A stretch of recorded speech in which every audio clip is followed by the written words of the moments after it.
Baik, kita lanjutkan sekarang ke metode Newton-Raphson. Mencari akar persamaan polinom itu bisa menggunakan metode Newton-Raphson. Kalau metode ini kita butuh mencari turunan dari fungsi polinom yang akan kita cari akarnya. Fungsi polinomnya misal X pangkat 3 dikurangi 5X dikurangi 9. Ini kita sudah definisikan di sini. Kemudian kita coba mendefinisikan juga turunannya. Turunan dari X pangkat 3 itu berarti kan 3X pangkat 2. 3 kali X. Ini bintang-bintang 2 berarti pangkat 2. Dikurangi 5. 5 itu dari sini, dari 5X-nya. 5X kalau diturunkan jadi 5, 9 kalau diturunkan dia konstanta jadi 0, tidak dituliskan di sini. Jadi ini dfx, kita definisikan dfx itu sebagai fungsi turunan dari fx ini. Nah, di Newton-Raphson eh, hanya memerlukan satu titik saja sebagai titik awal. Kalau tadi di setengah interval kan kita butuh dua titik ya, xi sama xi plus 1, x0 sama x1. Kalau di Newton-Raphson kita hanya butuh input satu titik saja dengan error yang sudah kita, yang mau kita tentukan. Errornya sekecil-kecilnya, semakin dekat ke nol semakin bagus nanti hasil perkiraannya. Nah, seperti yang tadi, kita tetapkan dulu langkahnya kita mulai dari iterasi pertama, tentu saja kan ya. Kemudian ini judulnya saja kita ubah. Kemudian kondisinya itu, kalau di Newton-Raphson, syaratnya itu si X bintangnya itu X perkiraannya, X2 di sini kita tuliskan, X perkiraannya itu akan sama dengan X1, XI dikurangi dengan FXI, nilai XI di fungsi polinom tersebut, dan nilai XI di fungsi turunannya. FXI dibagi dengan DFXI. Nanti dikurangkan dengan XI.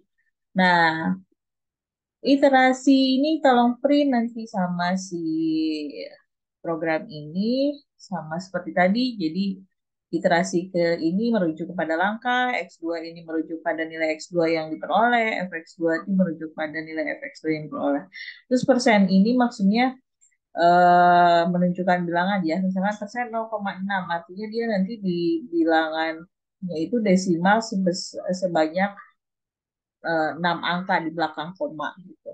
Kayak ini juga sama 6 angka di belakang koma. Kalau ini dia berarti bilangan bulat desimal biasa tanpa ada 0, 0, 0 komanya. Gitu. Kalau ini dia ada 0 komanya. Nah, kemudian jika nilai dari ini, kalau sudah kita, ini kan nanti pengurangnya ya, semakin kecil pengurangnya berarti semakin dia eh, mendekati nilai X2-nya. Nah, kalau misal semakin besar, lebih besar dari epsilon, berarti nanti kita butuh melanjutkan iterasi.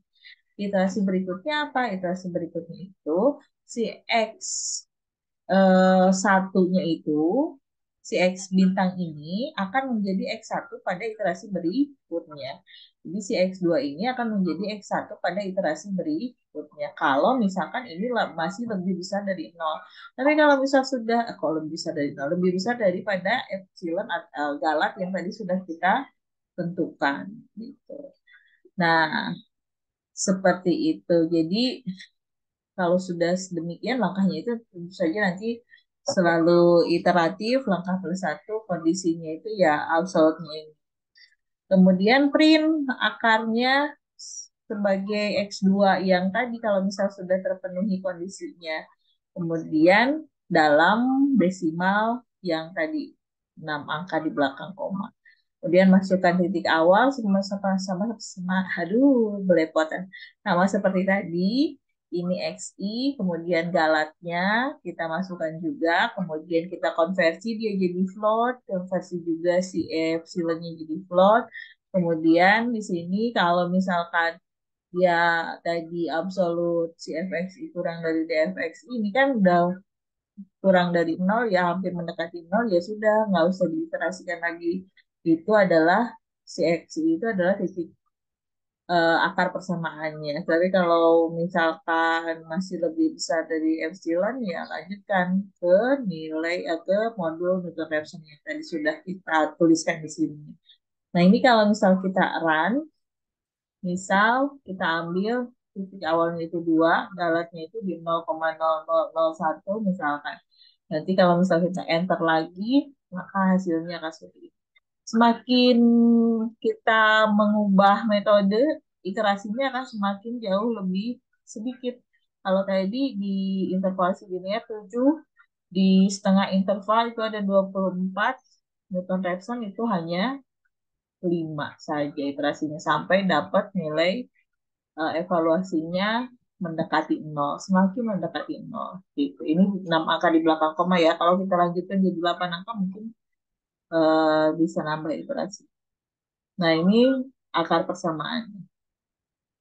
Ini kalau menggunakan metode Newton-Raphson. Nanti Ibu simpan apa namanya ini, rumus atau algoritmanya di deskripsi. Kalian bisa mencobanya untuk fungsi-fungsi yang lainnya. Ingat kalau Newton-Raphson, fungsinya dulu apa polinomnya, kemudian turunannya juga harus didefinisikan. Itu saja bedanya dengan yang tadi setengah interval maupun yang interpolasi linear. Oke, nanti kita lanjutkan lagi untuk metode berikutnya.